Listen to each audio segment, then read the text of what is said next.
رسل من الرسل صلى الله عليه وسلم وسلم تسليما كثيرا إلى يوم الدين. أما بعد، أما موضوع اليوم سأتكلم عن الصبر.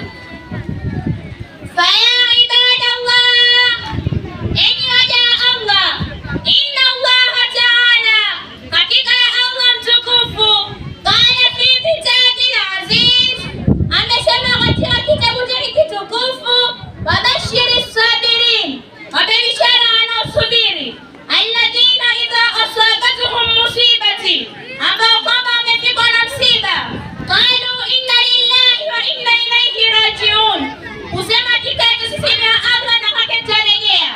Ulaika alayhim salawatu min rabbihim wa rahma wa ulaika humul muhtadun, hao juu yao zitakuwa baraka zitokazo kwa Mola wao mlezi, na hao ndio wenye kufaulu.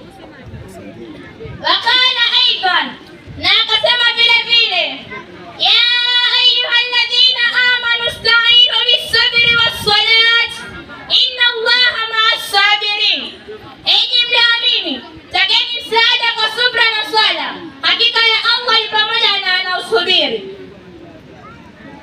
Ya ayyuhalladhina amanu isbiru was-sabiru warabitu wattaqullaha la'allakum tuflihun, na enyi mlioamini subirini na mwashinde makafiri wa kusubiri, na kuweni imara na mcheni Allah ili mpate kufaulu.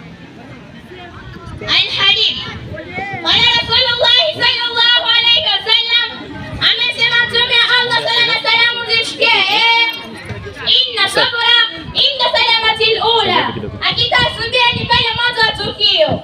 Rawahu Bukhari wa Muslim.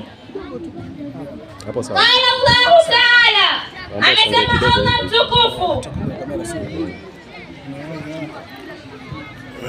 walanabluwannakum bishai'in min al-khawf, na nitawapa mtihani kwa kuwaletea hofu, wal-ju'i wa naqsin min al-amwal, na njaa na kupunguzika kwa mali, wal-anfusi wat-thamarat, pamoja na nafsi zenu na matunda. Wabashiri sabirin, wape bishara nzuri wanaosubiri, ewe Mtume Muhammad. An Anas qala, kutoka kwa Anas amesema, qala Rasulullah sallallahu alayhi wasallam, amesema Mtume wa Allah sala na salamu zimshikie, idha arada Allahu bi'abdihi al-khaira, pindi Allah anapomtakia mja wake heri, ajala lahu uqubata fi dunya, Allah humharakishia adhabu duniani. Wa idha arada Allahu bi'abdihi sharra, na pindi Allah anapomtakia mja wake shari, umassaka anhu bidhanbihi, Allah huzuia adhabu zake, hatta yuwafa bihi yawm al-qiyama, ili amlipe siku ya Kiyama. Rawahu Tirmidhi, wakaza hadithi hii Imam Tirmidhi. Subhanaka Allahumma wa bihamdika ashhadu an la ilaha illa anta